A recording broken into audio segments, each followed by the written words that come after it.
Fíjate que hay un discurso liberal, como decía antes, pero después resulta que nos encontramos a Friedman o a Hayek apoyando de alguna manera a Pinochet. Y por tanto hay una contradicción que es demasiado fuerte y no podemos, cuando defendemos el liberalismo, defenderlo en su marco teórico y cuando atacamos al socialismo, atacarlo en su concreción práctica. ¿Cuál es siempre la crítica que se hace a la concepción de libertad negativa de Isaiah Berlin? Ya. O sea, yo soy libre de querer dormir debajo de un puente siquiera. Ya. Lo que pasa es que los ricos nunca viven debajo de un puente, ni nunca desahucian. Es decir, que el grueso de los desahuciados, el grueso de la gente sin techo, el grueso de la gente sin vivienda, pues pertenecen, ¿no?, a un sector social y no a otro. ¿Por qué la igualdad de oportunidades no vale? Pues porque hemos visto que es mentira, ¿no? ¿Por qué? Porque hay algo que los liberales tenéis que entender, y es que a situaciones desiguales hay que tratarlo de manera desigual. Tú no puedes tratar de manera igual, por ejemplo, la gran discusión, que no sé si la habréis tenido en este debate, pero que la habréis tenido 1000 veces. ¿Tiene que haber cuotas para las mujeres en la política? Hay gente que dirá, no, ni hablar. Ya, pero es que si no hay cuotas, es que las mujeres no tendrían espacio en la política. Y cuando realmente hay una igualdad social, las cuotas tendrán que desaparecer. Las cuotas no son un elemento de justicia desde una perspectiva liberal, son un elemento de justicia desde la perspectiva de la desigualdad de la cual partís las mujeres a la hora de tener un espacio en la sociedad. ¿Qué es para mí una sociedad justa? Para mí una sociedad justa es una sociedad con igualdad de capacidades. Es decir, una sociedad que realmente establezca unas bases igualitarias para todas y todos y que podamos escoger. ¿Qué ocurre? Que para construir una sociedad con una igualdad de capacidades necesitamos un agente público, que no tiene por qué ser el Estado, ¿eh? Y en ese sentido, si queremos realmente, desde mi perspectiva de justicia, tener una sociedad que merezca ese nombre, tenemos que establecer las bases para que todos nosotros podamos tener un mismo acceso a la salud, a la educación, al ocio, a la reflexión. No puede ser que aquí en Madrid, pueda haber una diferencia de esperanza de vida de hasta 10 años dependiendo de en qué lugar de Madrid nazcas. ¿Por qué? Y eso es el corazón, rayo, de lo que tenemos que discutir. Una sociedad atravesada por desigualdades es una sociedad condenada a la violencia. Una sociedad que no tenga un elemento de disminución de las desigualdades son sociedades tensionadas a la violencia. Rawls, que es un liberal progresista, plantea el velo de la ignorancia. Es decir, imagínense a todos ustedes, a todos vosotros, que nos pusieran un velo en los ojos y no supiéramos si al nacer vas a nacer hombre o mujer. Vas a nacer en una familia acomodada o en una familia periférica de una ciudad latinoamericana. Que no sepas si vas a nacer sano o enfermo, blanco o negro. Y la siguiente pregunta que hace Rawls es, bien, no sabiendo esas condiciones, ¿tú crees que una sociedad justa sería una sociedad donde ser blanco o negro es una ventaja o un inconveniente? ¿Tú crees que una sociedad justa sería una sociedad donde ser hombre o mujer sería una ventaja o un inconveniente, enfermo o sano, hijo de una familia acomodada o de una familia pobre? ¿Y cuál es la respuesta? La respuesta casi siempre es verdad. Una sociedad justa, sin yo saber cuál es la suerte que me va a deparar, sería una sociedad donde este tipo de elementos no fueran ni una ventaja excesiva ni una condena a pertenecer a los márgenes de la sociedad. Y ahí entramos otra vez en la comprensión de qué tipo de sociedad queremos. Yo creo que no estoy planteando un debate que sí me parecería tramposo entre liberalismo ideal y socialismo real.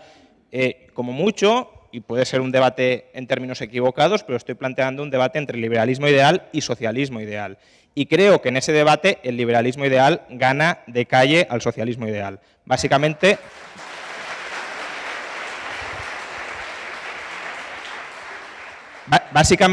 porque el liberalismo ideal respeta la libertad de elección de cada ser humano. El socialismo ideal no. El socialismo no. En la medida en que planteas que hay obligaciones, por ejemplo, fraternas, o que tiene que haber una provisión social de servicios obligatoria para todos los individuos en favor de una persona, desde luego no está respetando la libertad de una persona de no querer participar en ese esquema de provisión de servicios. Tú no puedes tener derecho a, porque te apetece, dejar el grifo abierto, toneladas métricas de agua que corran. No tienes derecho. ¿Por qué? Porque el agua es un bien escaso para toda la humanidad. Pues precisamente Juan Carlos, le pones un precio y la persona que sea tan estúpida de dejar el grifo abierto permanentemente lo hará y asumirá un coste brutal.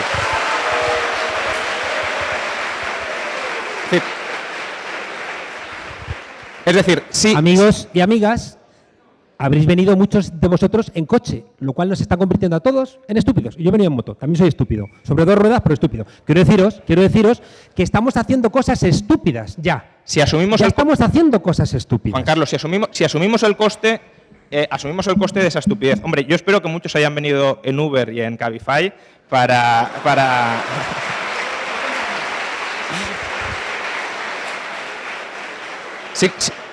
Sí contamina, lo que estoy diciendo es, contaminar supone un coste para el resto de las personas, deteriora el entorno en el que vive, estamos de acuerdo, pero justamente si tú internalizas ese coste, es decir, si tú asumes ese coste, si tú compensas el daño que estás generando y tú quieres pagarlo, no veo ninguna razón para prohibirlo. Lo que no hay que hacer, evidentemente, es subvencionarlo. Subvencionar la generación de daño, subvencionar la generación de costes, sí que no tiene ningún sentido. Y hoy, por ejemplo, estamos subvencionando el agua en tanto en cuanto, no solo a las familias, sino sobre todo a los agricultores, en tanto en cuanto estamos vendiendo el agua muchísimo más barata de lo que indica su escasez real. Y ahí se está dilapidando el agua, pero porque no se rige por un mercado libre, sino por un mercado intervenido como es el del Estado. Dicho esto, yo estoy planteando, insisto, debate liberalismo ideal versus socialismo ideal. Que el socialismo, cuando se habrá implementado, pueda haber cometido muchas masacres incluso. También me podrías decir que el liberalismo también. No voy a entrar en ese debate. Insisto, incluso el socialismo mejor planteado creo que no es mejor que el liberalismo tal como se lo está defendiendo. Y estoy convencido de que el poder trata de frenar cambios. El poder es un conjunto de intereses creados que evidentemente intenta consolidar sus intereses. Y ahora mismo, en este Estado gigantesco que tenemos, no un Estado neoliberal, sino un Estado gigantesco, nunca los Estados han sido tan grandes como ahora mismo en toda la historia de la humanidad. El peso del Estado en nuestras sociedades no ha parado de crecer desde el siglo XIX.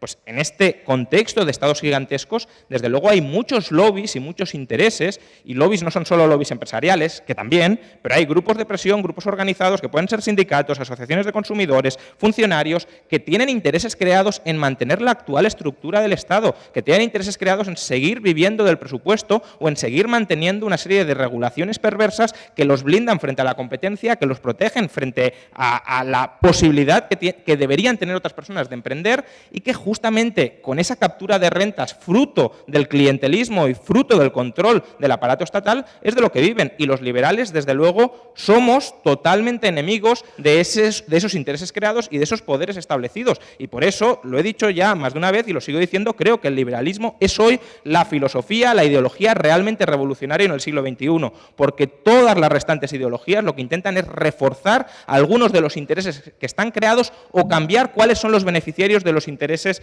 de los estados actualmente constituidos. Ninguno quiere que no haya privilegios. Y justamente creo que lo has puesto de manifiesto cuando has dicho que las leyes deben ser desiguales para las personas. Leyes privadas son privilegios. Aunque las personas seamos desiguales, no somos sujetos de derecho distintos. Me planteaba Dani antes quién es el sujeto de soberanía. El sujeto de soberanía, y aquí podríamos discutir muchísimo, evidentemente, pero creo que para un liberal el sujeto de soberanía es el individuo, es la persona, es cada persona. Y la ley, como decía de nuevo Nozick, son restricciones mutuas que nos damos entre soberanos en mi entorno. Los derechos son los que fijan el ámbito de nuestra libertad irrestricta. Y por eso no puede haber derechos desiguales, porque derechos desiguales significa libertades desiguales. Es decir, que una persona tiene derecho a mandar sobre otra, y eso es vulnerar los derechos irreductibles de esa persona.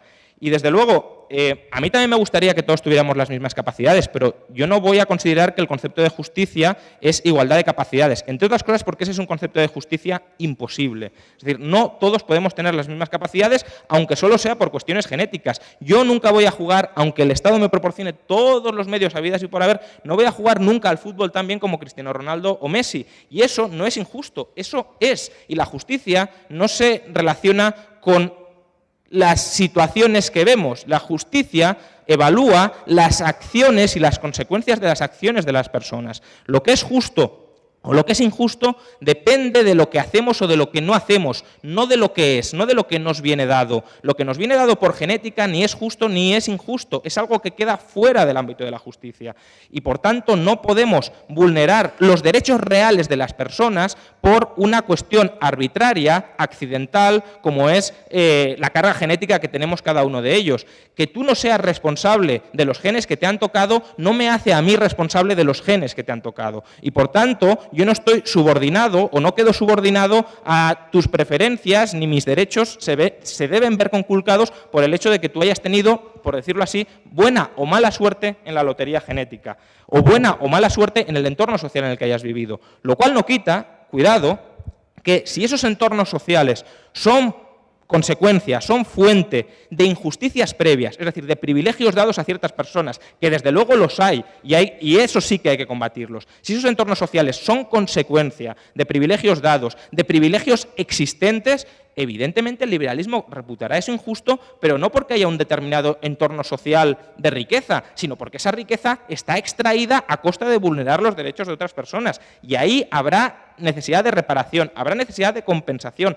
habrá necesidad de restituir el daño generado. Pero si nadie genera un daño, no hay que convertir eso en fuente de obligaciones, es decir, en fuente de servidumbre.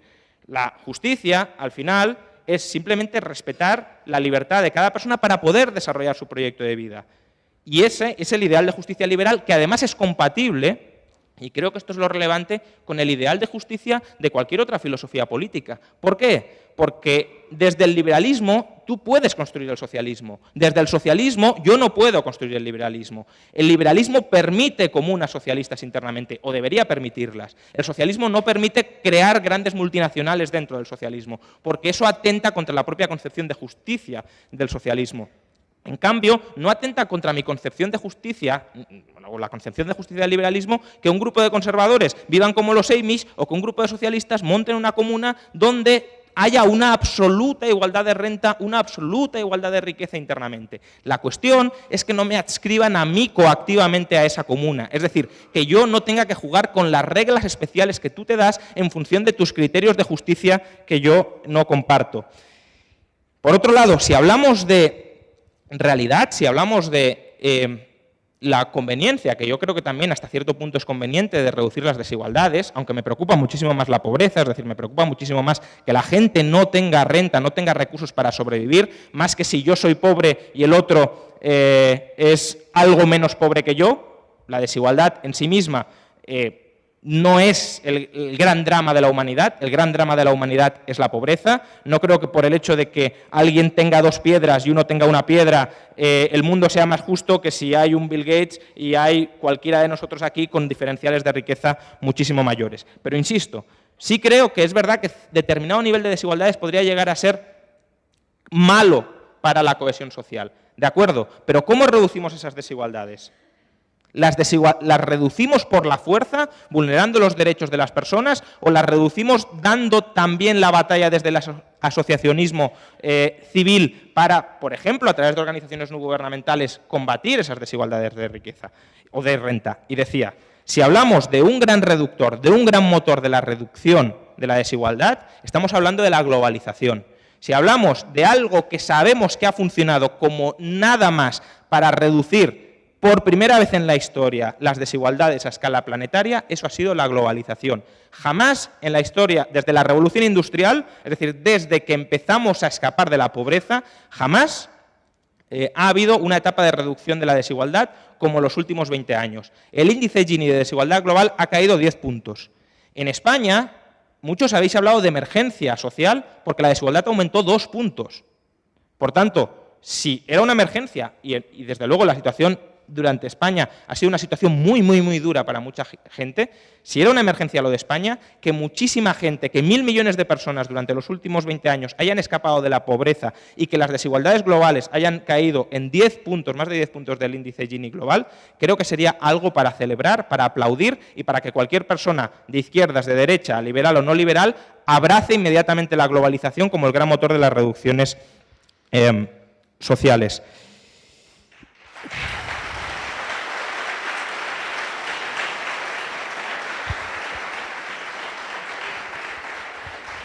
Y solo 2 comentarios más muy rápidos de filosofía política, porque has reivindicado o has apelado a Rawls y a la idea de contrato social.